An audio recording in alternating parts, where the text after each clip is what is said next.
So what I wanted to take the time to talk to you guys about is something that's becoming a theme for a lot of our power users is, okay, you've set up my system, I know how to configure a case, what's next, right? Like, how do I continue to grow this product within my organization without Centristics or without Stemmons' help?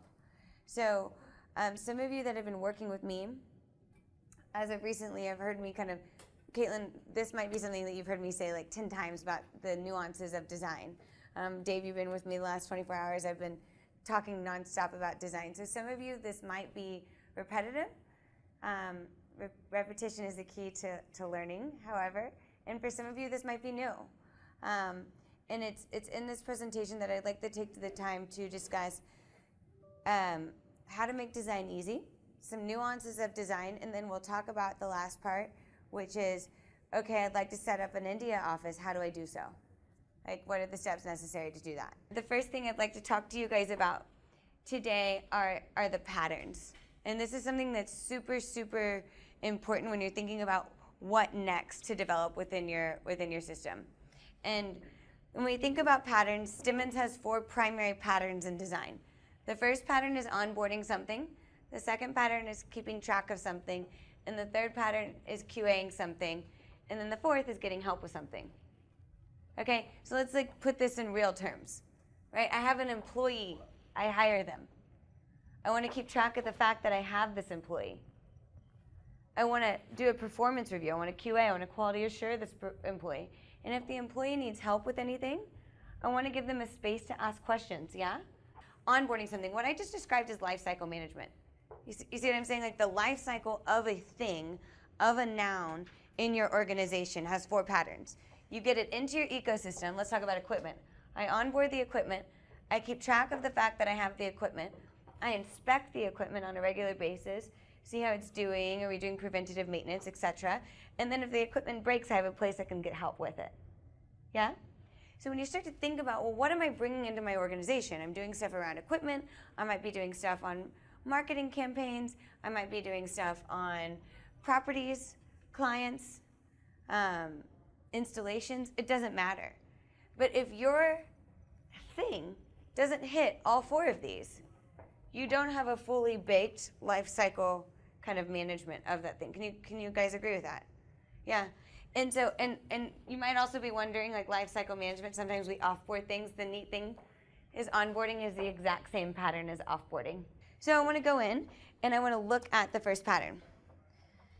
So the first pattern is keeping track of something. Your nouns live here. Something really important to point out.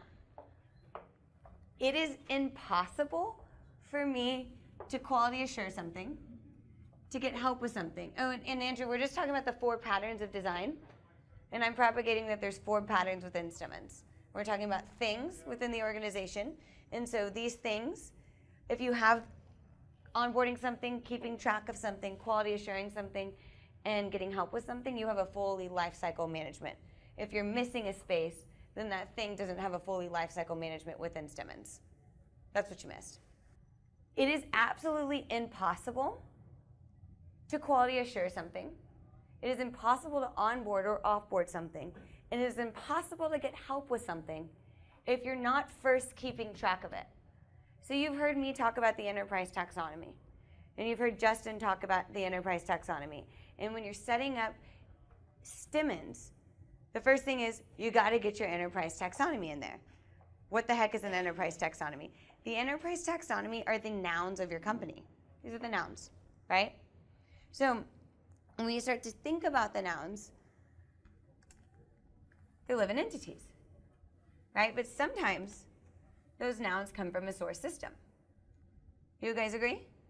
So now, and by the way, someone brought this up to me recently and was like, I've had this happen a few times actually, and they said, we're going to keep track of our equipment in Stemmons. And I was like, great. So we're going to do a one-time upload. We're going to create a space for all your equipment to live in here. We're going to do a one-time upload of all your equipment. And they're like, yep, that's what we're going to do. And I was like, hold on. What about the instructions needed that describe how to manage those things that you're keeping track of? This is so key. We sometimes like get into this notion of just like, we're just going to put it in Stemmons. And that's why I'm here talking to you today, is the importance of putting sustainable design into Stemmons rather than just putting it into Stemmons, right? Because I cannot just say I'm going to keep track of my equipment in Stemmons, but not describe instructions on how to get the equipment in there. And by the way, when do I put the equipment in there? Who puts the equipment in there? What's the proper way to do that? All of that has to be described in standards. Stemmons and Centristics have built this great thing in our system. Now there's a whole other part of my business that I haven't even put into Stemmons. Where the heck do I start? Okay, Samantha tells me I need to put the nouns in my system. I have to get the nouns in first. Like, where the heck do I even start? Well, I always start with what's called a data map. My team will not give you a design deck without a data map anymore. And it's because it's like a storyboard. And it helps you think about what are the nouns that are going to be necessary for you to make your story work. So we're going to use property as an example. Okay? So I have a property. I want to do something around property. I want to do property inspections. So I need to make sure that in order to be able to inspect my property, I'm keeping track of my property.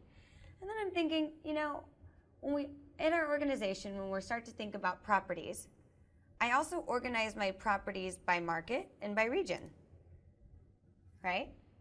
So now I've got a little bit of a story. I'm going to say it a different way. There are regions in this world, and if there were not regions, I couldn't have a market. So the region has to come first, and then I can have a market. And if I have markets, I can put properties in those markets. Fair? So now I'm telling the story.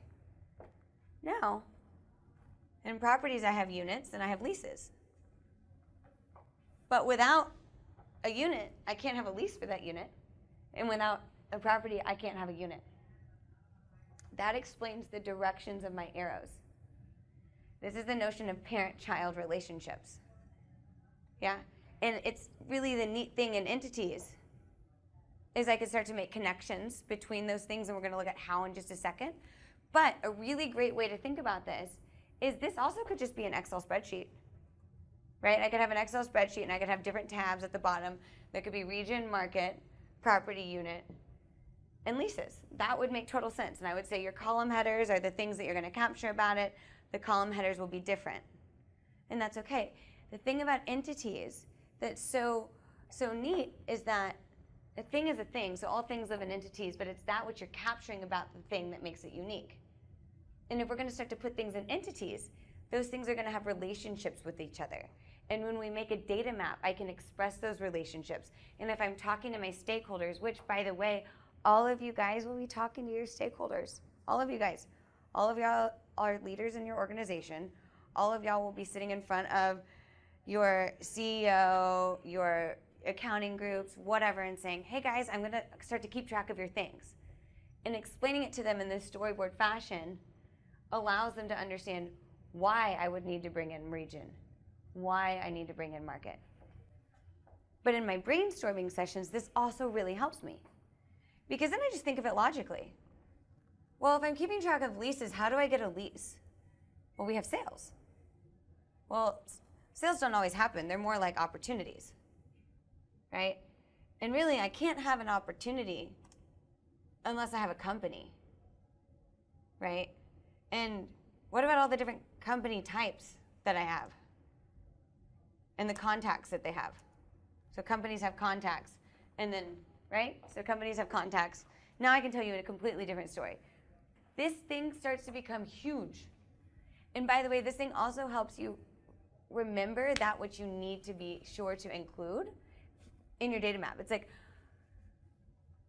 we get into the notion, we start moving so quickly with Stemmons, and we just say, oh, I'm going to keep track of properties. I'm going to throw an entity in there, and it's going to be my property list. But we forget all the other kind of pieces of the puzzle that make up our actual enterprise taxonomy and how we talk and think about things. And it's okay if you don't do it at first, but at least have a data map that represents the part that you do have, so that in the future, in 6 months from now, in a year and a half from now, you can come back to your design deck and say, oh, I only have this piece, but if we wanted to build on it, what would it look like? So what I did here is I built, are there any questions around that? Any questions or comments? Nope? So Yeah? I just have a quick question.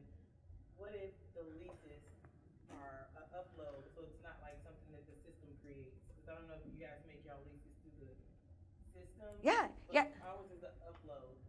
Yeah. So that's where, kind of jumping back here a little bit, sometimes your source system will power entities. So you'll make a connection from that source lease system. But why would I want to bring that in my system? Well, because you guys might have additional processes around that noun that you want to do. For example, I want to have a lease expiration use case. And in order to do that, I need to get my noun into the system so I can overlay additional processes in Stemmons using that same noun. That makes sense? So the first thing I did is, here's region. Region is, and by the way, I have to say what field type it is. This says single text, this is single select. And it's got some things at the bottom. Notice what it has at the bottom. It has its children, it has its market and its property. You see, and we're going to see how in just a second. So market is a free text, and then below it is region. And that says external data source to region. So what does this mean? So market is this entity is the only place in my entire ecosystem that is Stemmons where it says single text, I can free text, where I can enter in a new market. However, I want to associate that market with a region and say Clear Lake is in the Texas region, right? That market, Clear Lake, is in the Texas region. Cherry Hill is in the Denver region. Is that what it's called? Yeah, okay. Cherry Hill's in the Denver region, right? So notice external data source to region. That's a drop down, or it could be a lookup, but either way, it's connected to this other list. This is the only place in my organization where I can free text regions. Does anybody know that the value of that is huge? Because I don't want anybody else typing in Texas with a J and Texas with an X and Texas with an E because they like fat fingered the keyboard. It's like, this is the only place I want you to be able to enter the regions. And by the way, when you're building out the markets, I want you to associate them to the regions. And because I'm associating it with, or this is kind of something that helps me, and it's not, it's like I'm teaching you guys like my cheat sheet. For those of you that are familiar with Instagram, you know when you can hashtag something on Instagram, you can go like hashtag Throwback Thursday, and you're tagging something to something, and you can click on that tag, and it'll show you all the pictures on the Instagram that anybody's tagged. Here's my Throwback Thursday pictures. That's exactly what I'm doing. It's the same concept. We're not exactly what I'm doing, but it's the same concept when I associate an external data source to something. So now I'm tagging this market that I'm free typing in with this region. So when I click on that region, it will show me all the markets at the bottom of the page that are associated with that region. Make sense? Okay. And it's the same thing with property. So now I'm building out property, the only place in the world where I can type in the property name, the property address, but now look, I'm associating this property with a region and with a market. So I'm hashtagging this region, hashtagging this market. So then when I go and I click on that market, it's going to show me all the properties, see at the bottom, that are associated with that market. And because I also tagged it to the region, it'll show me on the region level all properties that are within that region. I have a question, and I'm very unfamiliar with this, but at this stage, like, this is kind of creating each individual one, or you can have your master list in Excel and then upload it to say, okay, I'm going to tag, like, these are my markets, these are my regions. That's what Polo does? That's what Polo does? No. Okay. So, like, I mean, that's what Polo can do. But I'm saying for you guys, you built this out, you know what it is that you want to do. Yep. Now you have to say, well, what the heck is that page going to look like in my system? So you have to go and configure it. So you're doing the design of the configuration. Once this is designed, and you type in what your region options are, when you're doing your master upload, you'll map it to that. Yeah, this is just like, the initial design. Like, where the heck do I even start? I have a list of regions. I want to have markets, but wait, I want to make sure my markets are associated with regions. So I need to make sure to make a region field, and I need to make sure that dropdown is connected to that other region list. Same thing with my property. I need to make sure my property is associated with a region and a market, right? And here's a neat thing. You see this cascade from region right here? Right here, I did a few things. Not only did I say, is this market in this region? Fair, yeah? But now I'm creating that relationship. I'm saying this market is in this region. So now what I can do in a property, notice I put region first. If I select the Texas region, I'm saying cascade from region. That is saying only show me the market options that are within this region. So when I click the Texas region, I don't want to see a drop down of every market that's in my world. I only want to see the markets that are within that region. And I can do that because I just made the association between market and region here. See what I'm saying? Questions? Yeah. Okay, so when you're building out your, it's probably the first problem starting there, but when you're designing this, kind of struggling with which items or pieces of information that I want to track or see in my entities needs to be their own entities. Yeah. Are there some rules of thumb to consider when you're deciding, is this just a characteristic of this entity or should it be its own entity? Great question. So I didn't put this here just for the purposes of demo purposes, but let's just say zip codes, right? Because like technically I could create another entity called zip codes, and I could associate those to markets. And the decision for me is that's a lot of maintenance, right? Like I got to make sure all my zip codes are in there and they're associated with my markets. And if I ever, markets are completely arbitrary. So if I as a company ever decide to redraw what my market actually is, right, then I've got to go in and I've got to adjust 500 zip codes or something like that. So that's where I would be like, I don't really care that much about zip codes. You know, and quite frankly, in this scenario, don't fret in that it doesn't really matter if I do single text here. It matters because, yes, in reporting, someone could have fat-fingered it and I won't get that clean cut of a reporting. But I can still report off of that field, even though it's not another entity. I can absolutely still report off that field. And I really, really love, this is kind of like why this data map is so key, right? Because this is like, how do I want to see my world? I want to see my properties by markets and regions. I want to make sure I can see the units that are within my properties and the leases. And you might say, I don't really care about market. And I don't really care about region. It's not that big of a deal in my organization. Let's just put them in as metadata fields. Or here's a better example. And some of you guys who have set this up like this will hear the pain in this. Companies have contacts, right? But I have a client who was like, forget it. I just want to go to a company and I just want to see the primary contact. And the primary contact's phone number and the primary contact's email. And by the way, just also throw in billing name, billing contact, and billing email address. The negative of that is that what if there's like 10 other people at that company? Like I don't have another entity to keep track of those 10 others. And I've created fields in company that only allow me to keep track of 2 different people. Well, the company who made this decision, and this is something that Christine and I kind of talked about the other day, it's like sometimes you make the decision that it's like, even though this might be better data governance, it's just more convenient for me to go to company and not have to go create another entity type and type in their phone number and email address.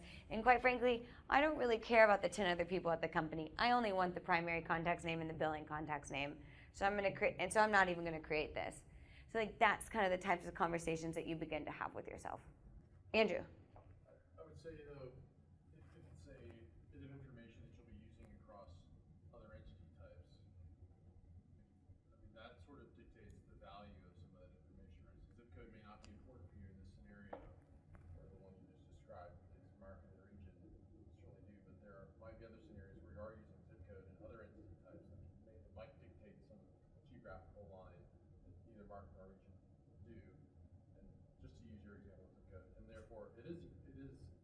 worthwhile to make it an entity. Absolutely. In this case, no, because it's just a single text right here. You might report off of it just because it's connected to a property. But if you were using zip codes for Maintenance requests. It's like, how often do we have maintenance requests in the zip code? Then you you, know, think about it in terms of using it in other areas as well. Might be helpful. thank you so much for that. That's another huge reason. If I'm going to use the same list for checklists and I'm going to want to tag action items to that, then I probably should create its own list out of it. That's one of the primary dictators. Actually, it is the primary dictator. And another thing is that why am I putting these little black bars at the bottom? Why am I doing this? It's because it's showing the relationships. This is the configuration design. The design is so, so, so important. Because I'll have people, and I'll set this up, and they'll go, wait a second, I thought I was going to be able to see all my properties at the bottom of my market page. Where the heck are my properties? And if I didn't put this here, then the person who's configuring didn't know to create a relationship, because creating a relationship is a separate step in the configuration itself. You have to go in and do it. And all of that's in the user manual, etc. Yeah, but this helps you kind of know, okay, on my property page I can see unit and leases. Now, I have one client who does have a relationship between some of their financial data and their property.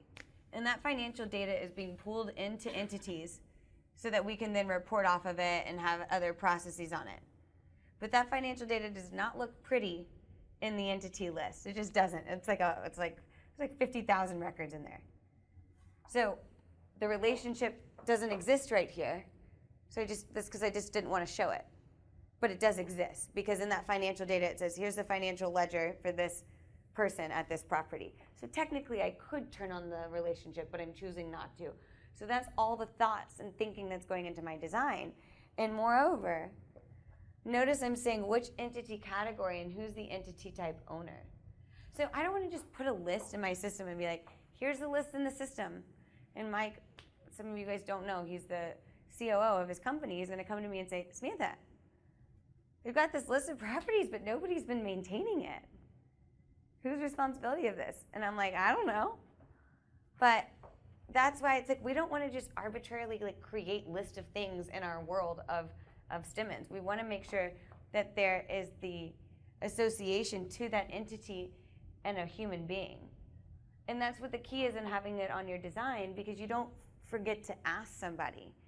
It's like baked in data governance. And I can also say which entity category is it physical, is it conceptual, is it a metadata, do I want to create my own entity category for property related things? Maybe. So I kept going here, but you can kind of start to see company, unit, property, and so forth. But this is my company type. And sometimes what else I do is I'm creating this as a separate entity, but I'm telling my configurers what to put in that entity. Pre-populate the entity with vendor, supplier, client, and prospect. And why do I have this here? Because if I know nothing about CRM and I'm going to the director of sales in my organization, I need to validate what the heck's going to be in their company types. I need to make sure they're okay with this. And this, I keep saying this, I'm going to sound like a broken record, and I'm okay with that, because the more I validate, the less I have to go back. The more I just throw in company type, and I'm like, oh, it made sense to me at the time, and someone's like, well, it's blank. And I'm like, oh, well, what do you want to put in there? And I just start throwing things in there, and someone puts in prospective client. And it's like, wait, prospect and client already in there, and you've just arbitrarily added one called prospective client. Then somebody who's going to start consuming this list is going to have doubt with your system. You see why and how? So we talked a little bit about the fact that I'm going to need standards, right? So if I'm keeping track of all this stuff, I need to have standards for it. So every time I'm doing a design for something, I design the standards hierarchy. Absolutely. So if I'm going to be keeping track of property and related entities, which book does that go in within standards? Is there a section? Yeah, property tracking.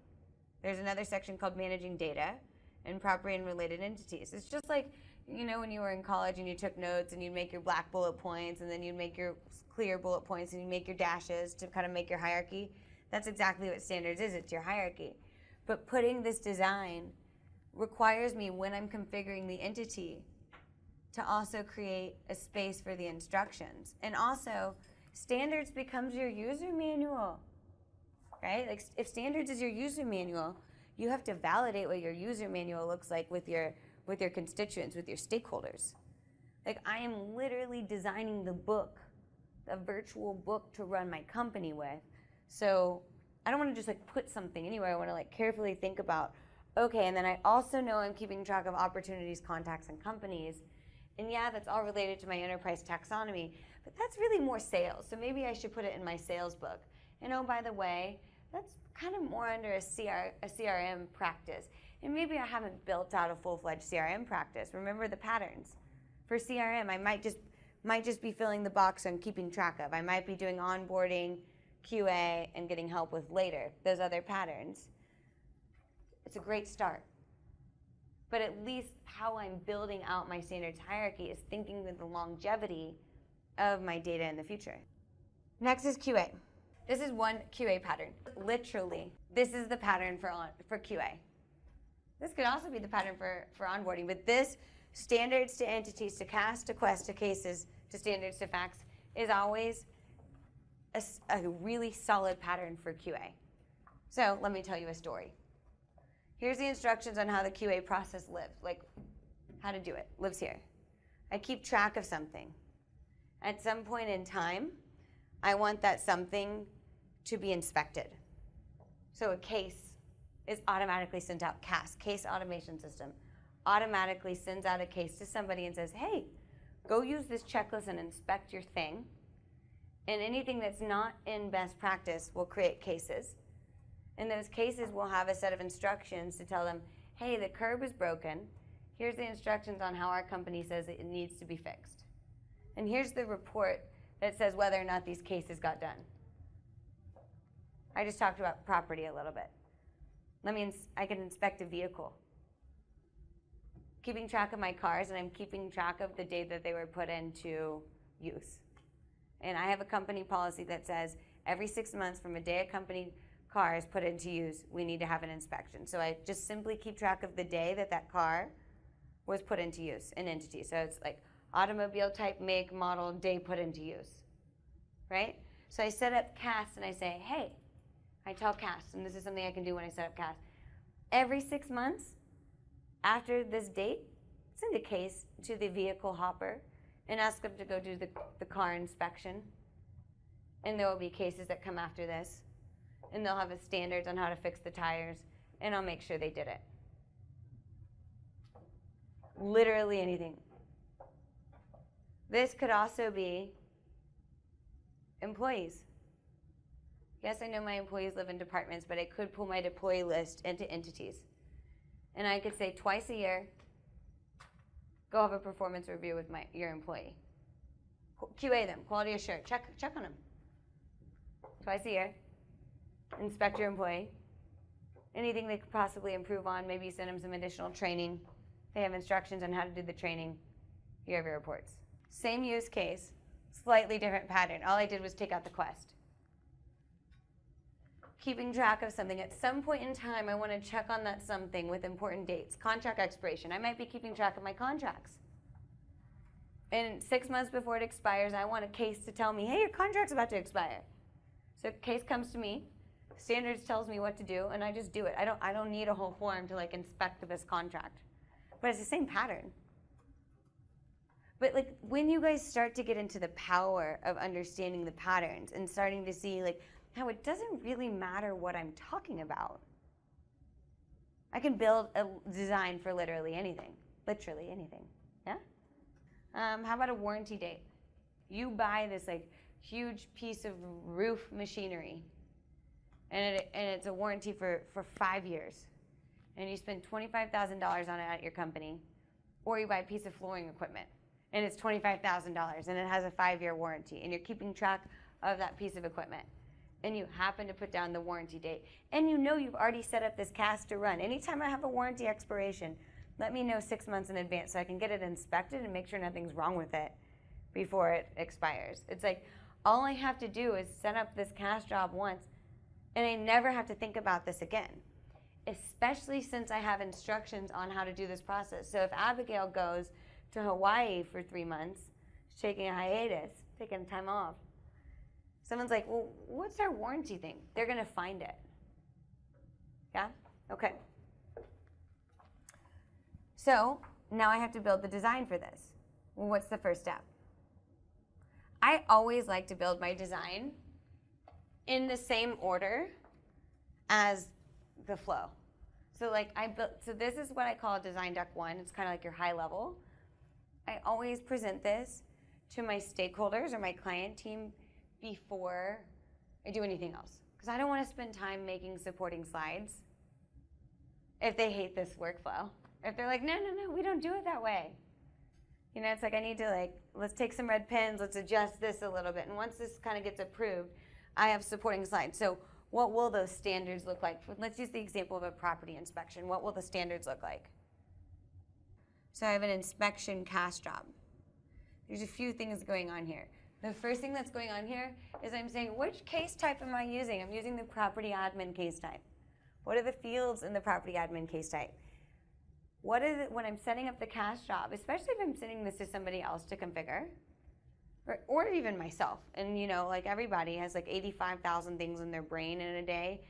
Like you're not going to remember which ones that you want to auto default. Highlight it in orange and say, you know, when a new case is created for this cast, I want the priority to default to high. I want it to be new, and I want the category to be inspection. And by the way, I have to write some rules. What's the case type? The case type name is inspection. What's the job name? Title is monthly property inspection. I want it to start on the first day of every month, and I want it to be due 4 days after the case has been kicked off. And I want the property to be external data source to property. There's a rule engine in CAS, and it's going to say for every property I want this to happen. Priority is high, status is new, assigned to is the property manager assigned to the property. Well, wait a second. Did I accommodate and account for my roles and role category? I didn't. So jumping out of this for a second, I would have to create property. I didn't account for that. So I would have to create roles and role categories. Role categories and roles. And I'll explain what I mean here in just a second. So role category is we have different roles in our organization, and they're categorized. So for example, so that would be single text, the only place in the world I can type free text the different types of roles. And I have roles. So roles, and then role category. So XDS to role category, so external data source to role category. So I can free text the roles. But do you guys see what I'm saying? So I can say this role, property manager, is a role that will fall into the role category of property roles. Property manager, leasing agent, right? Maintenance tech. You guys with me? It's like I've come up with this design, and if I told you how many times someone was like, this will just assign to the property manager assigned to the property. It's like, okay, great, it's going to magically happen. Like, no, it won't magically happen. You have to make sure you set up the roles and you set up the role categories. You guys see what I'm saying? And beyond that, I just started talking about a whole nother thing that I'm keeping track of. Going back to the very, very beginning. This is the key. I just added a new thing I'm keeping track of. I'm now keeping track of roles. Right? And more than that, I'm keeping track of property roles. So if I'm just like, okay, we're going to add roles to properties, and I don't come up with some type of design that says, well, how do I make sure that anytime somebody new comes in the organization, the property roles are added? And by the way, are we going to have some data governance on this? Maybe every 6 months someone should kind of come in here and check that the property roles are accurate. You know, and by the way, if somebody needs to change property roles, do I have a place for them to ask for help on that? So it's like those little nuances where people are getting into to hot water. And that's why I'm kind of bringing this up. Did my progression through that narrative make sense? Did it make logical sense in what I'm saying? The only question I would have is within the CAS system, if you have one manager managing that account, but then you change it, and the owner that created that CAS, do you have to start? Does that new person who took over the role have to start over with that CAS? Not if you're managing your role. So that's a neat thing. So she asked a really great question. So she brings up a really good point. You can, when you create a CAS job, say, every 6 months, I want this to go to John Barone, because John Barone is the guy who's going to do the inspections. I could technically do that, but then what did I just do? I created something else I have to maintain. If John Barone leaves, I have to maintain that. I would much rather, on a larger scale, manage my roles that are associated to my assets, and I would rather create a practice around that data governance rather than just like assigning it directly to somebody. So that's why I always like to assign to either roles or to a hopper. Well, yes, for the assigned to, I understand that, but what about the assignee? Well, that is the assignee. So assign to that person. Not to the person that it's going to, but the person that actually created the CAS. Oh. Who has to manage the CAS, who always gets the alert when process is made on the CAS. Got it. Like when the thing is made, like that doesn't really matter.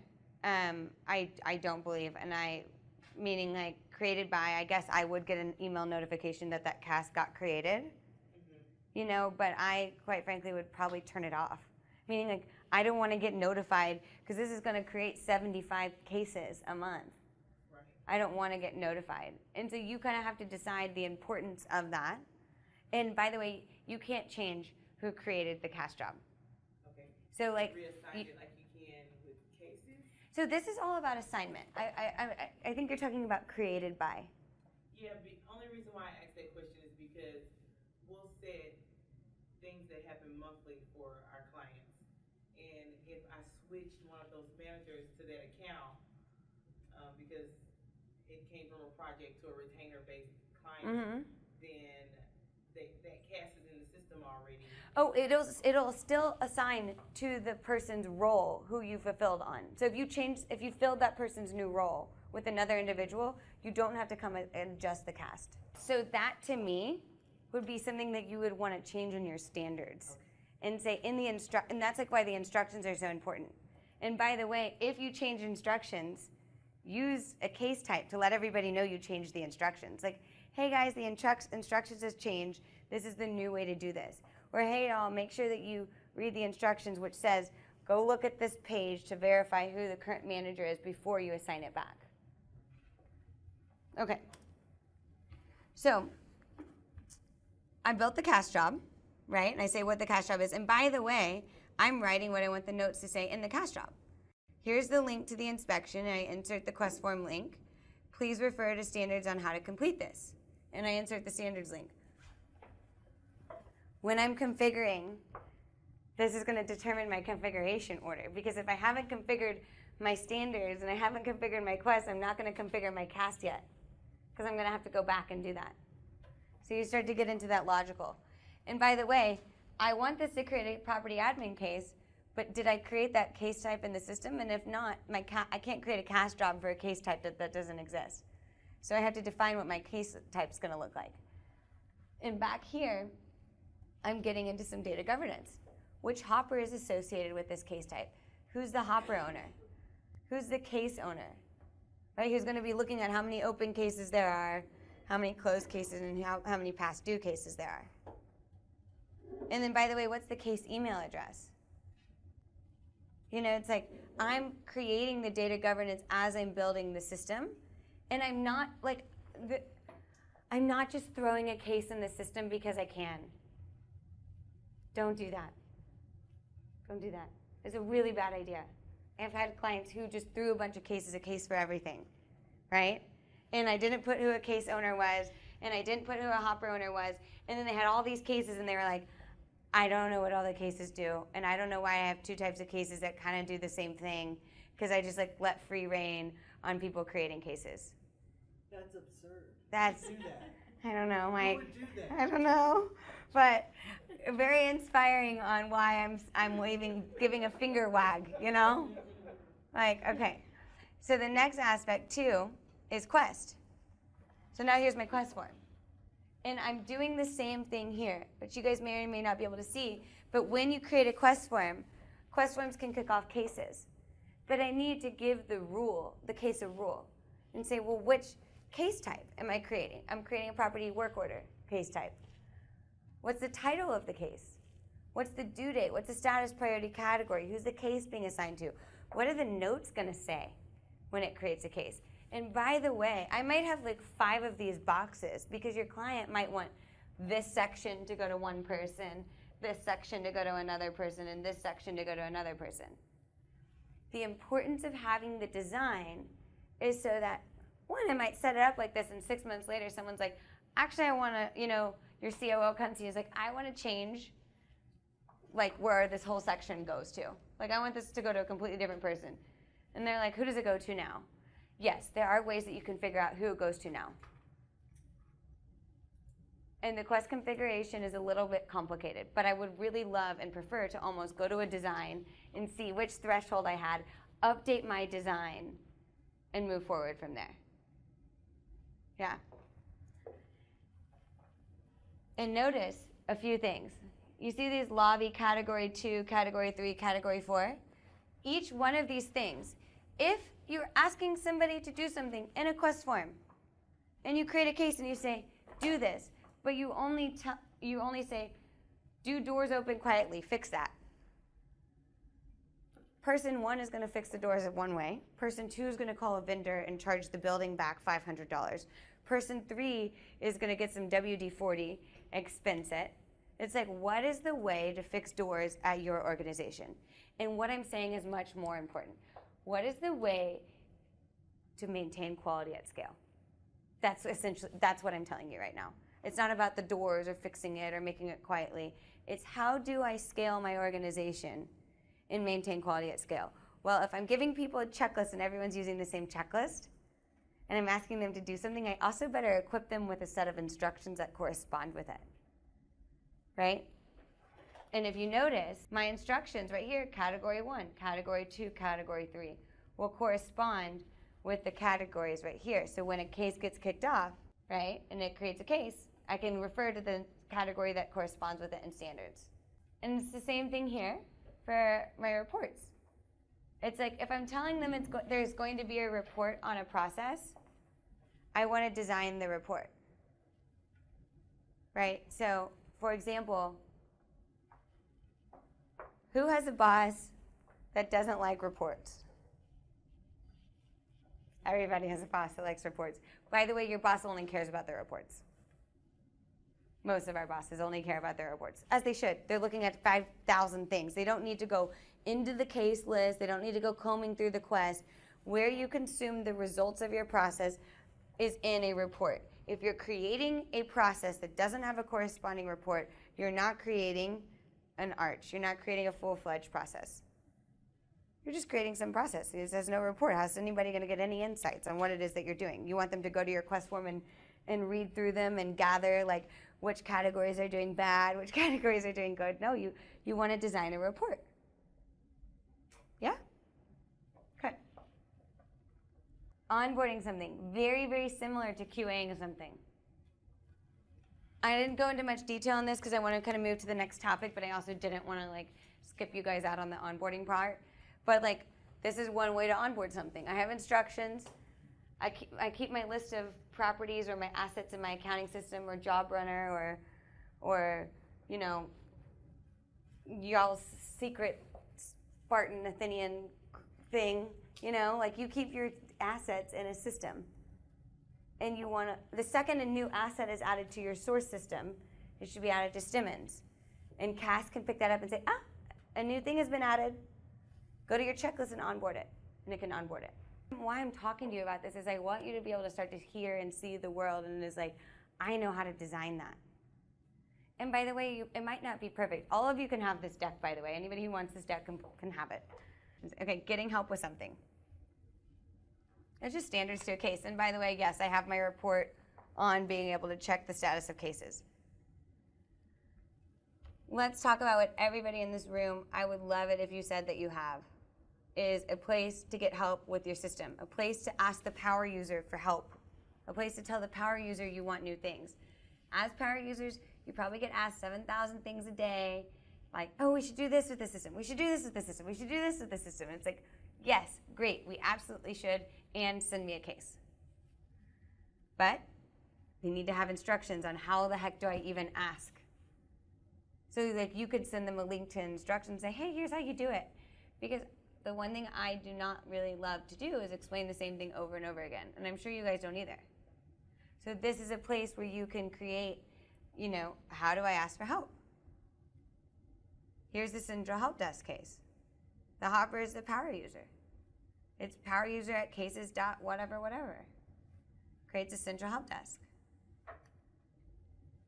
Now, this is important. This is the most important. If you get anything about what I said all day long, I hope you get this.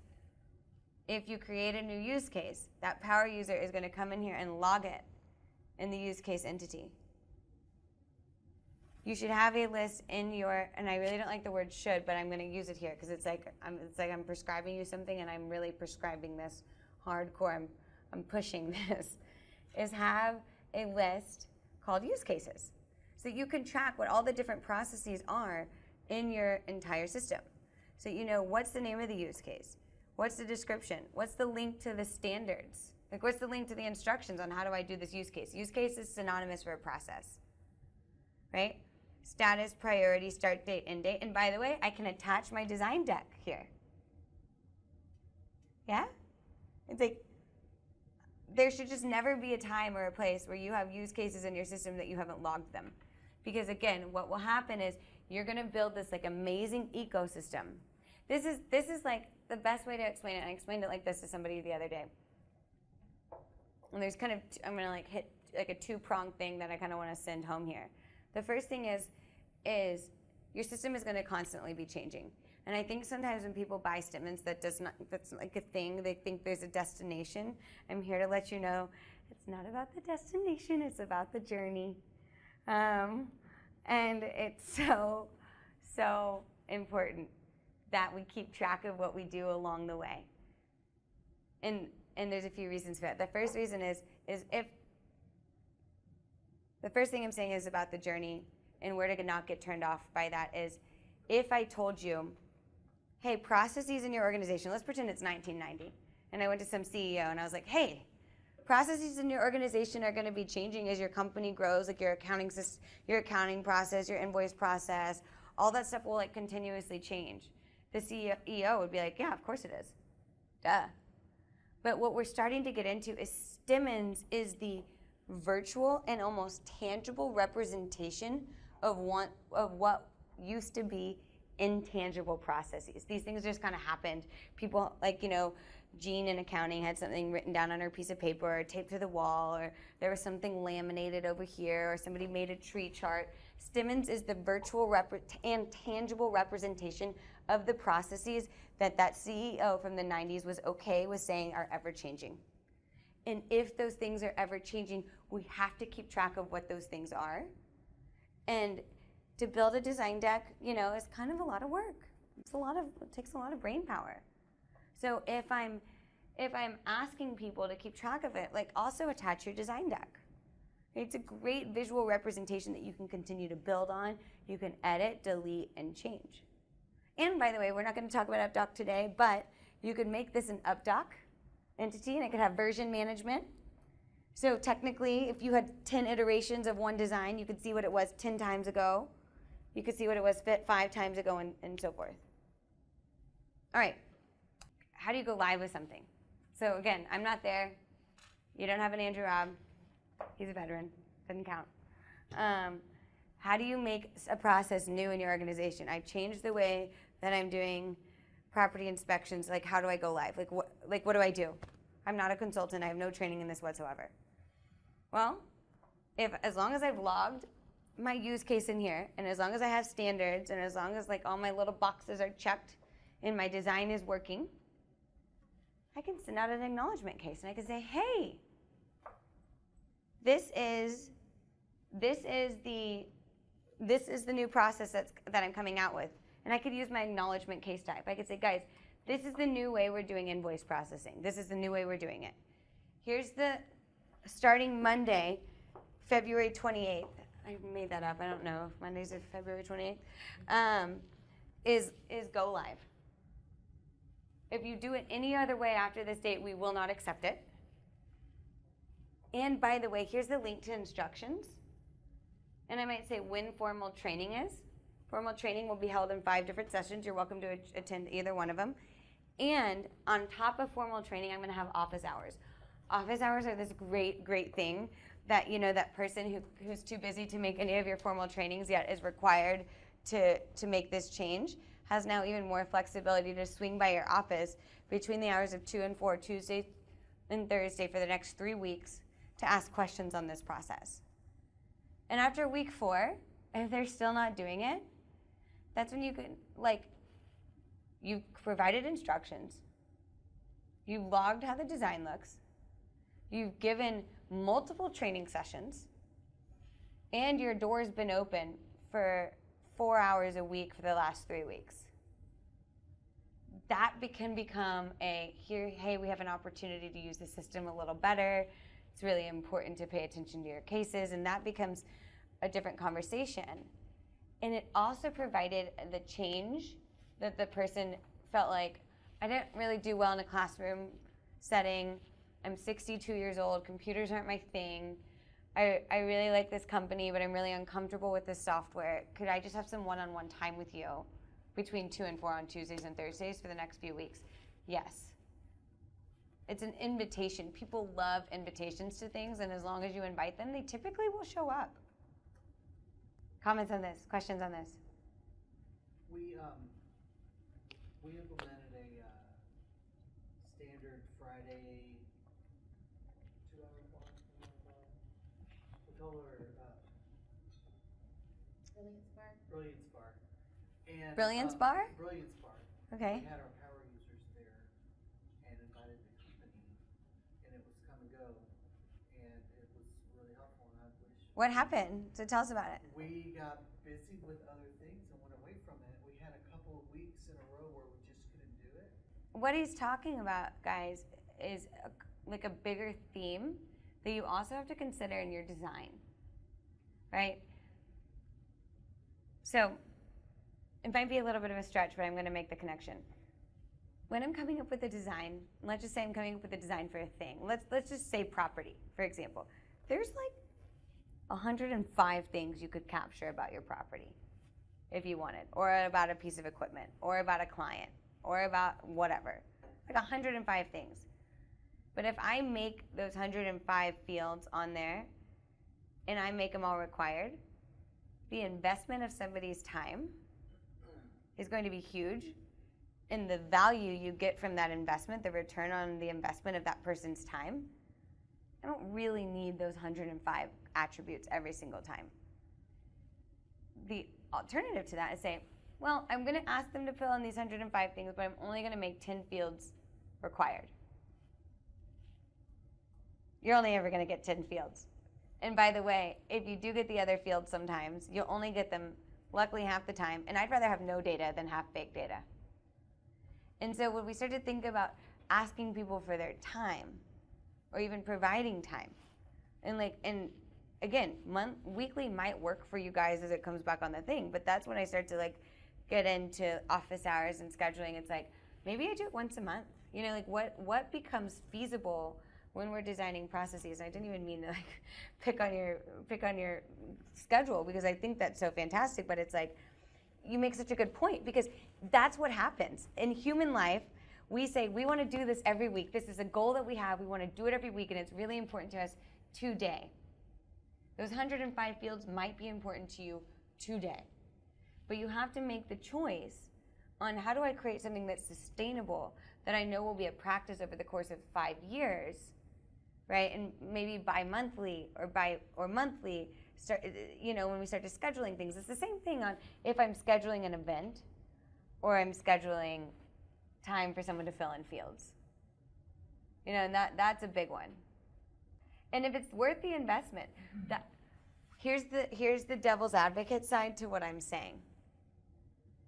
Is remember, this is the tangible representation of the processes that people do. When they're not using a system that's in a consistent form, they're not paying attention to the fact that they had to press 7 digits on a phone to dial somebody. 10, actually. 10 digits on a phone to dial someone.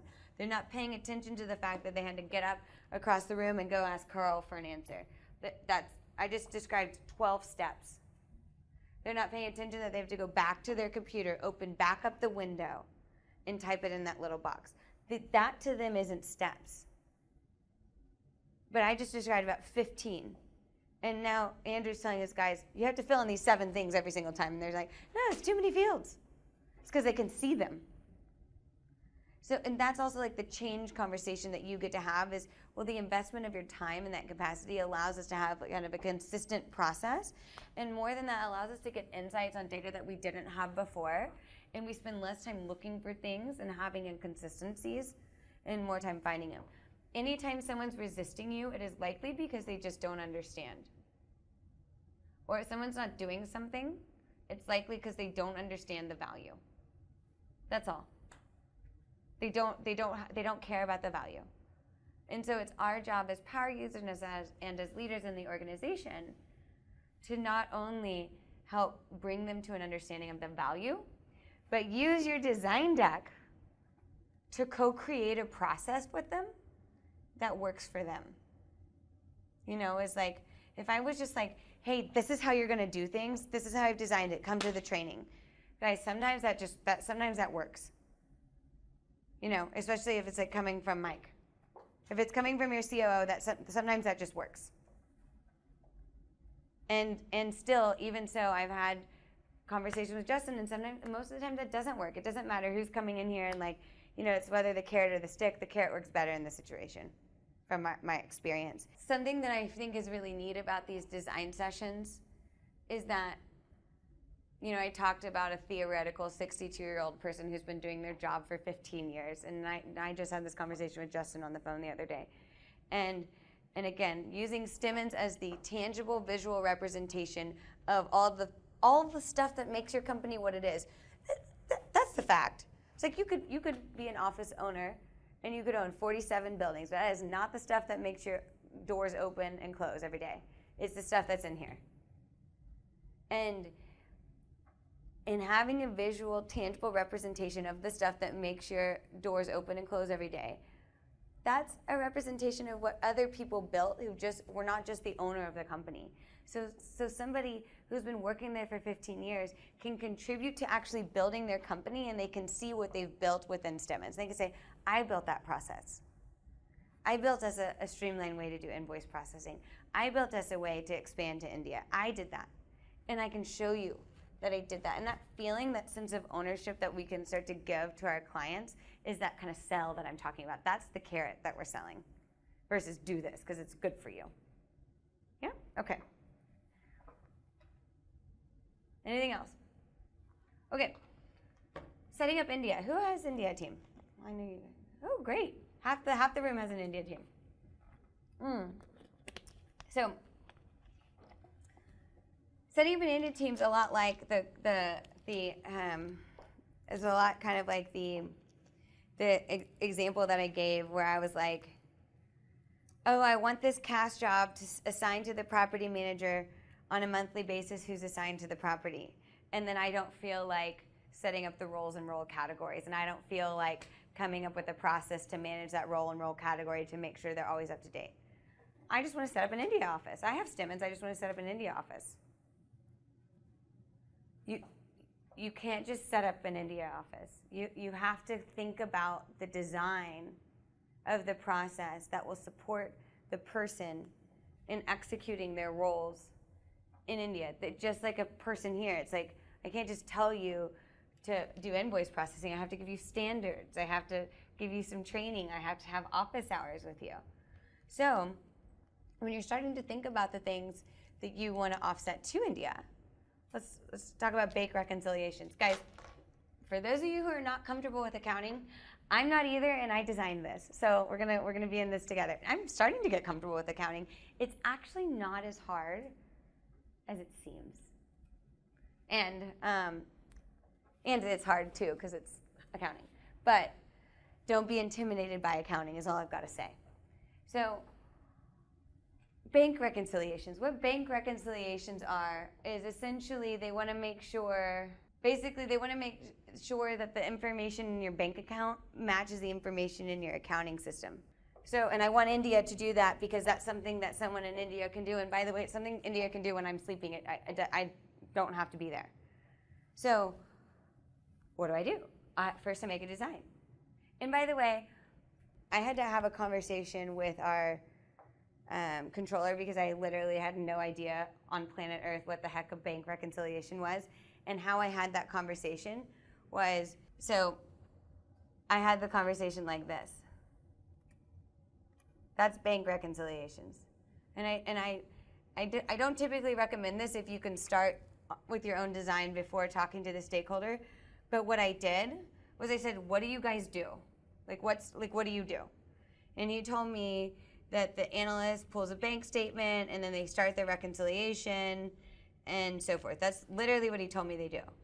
And I took that and I said, well, hold on. There's a case that tells a person to go and grab the bank account, and go into Yardi and reconcile them. So what's the recurring, what's the schedule for that? So I know there's going to be a cast. And by the way, there's going to be a lot of instructions that I need to make sure I have in standards. But I'm missing something here. Even looking at my design right now, of bank accounts. Where's the bank accounts? And by the way, that might not be in my process. Sometimes how I make designs is like so.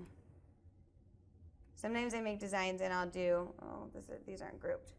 I'll do something called prerequisites. You know, like in order to make this whole process work smoothly, I have to make sure that I have a list of bank accounts in here. Fair? You know, and then maybe I also am including the username and passwords, but depending on how your company works, right? So like for us, we probably wouldn't keep them in there. We'd probably just let the person know, but I do still want a list of bank accounts, and I probably want a list of bank accounts. But if I'm starting to keep track of my bank accounts, what do I have to do? Sure, permissions is one thing. But if I'm starting to keep track of a new thing, what happens if I open a new bank account? If I'm going to start keeping track of bank accounts. I don't have to come up with that right away, but I need to create something in my use case entity. It can say status not started that says onboarding bank accounts.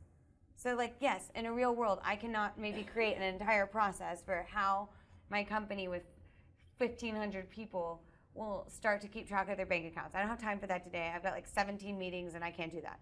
But I can come here and create an entity so I don't forget that I need to do that. Because even if I upload all of my bank accounts into entities, I have no data governance on maintaining that list. And if I'm not maintaining that list, my process won't work. See where I'm going with that? And it's really, really important that in this process, or in my instructions on keeping track of bank accounts, let me not forget to mention that like this list will be consumed for the bank reconciliation process, and I might paste the link, the standards link that takes them to those set of instructions. So if someone's coming in here and you've got a new CFO, we should be able to, people are not replaceable, right? But I like to say roles are replaceable. Because as much as I work with the system, like I really still like people. And I think they're unique as much as they're not unique.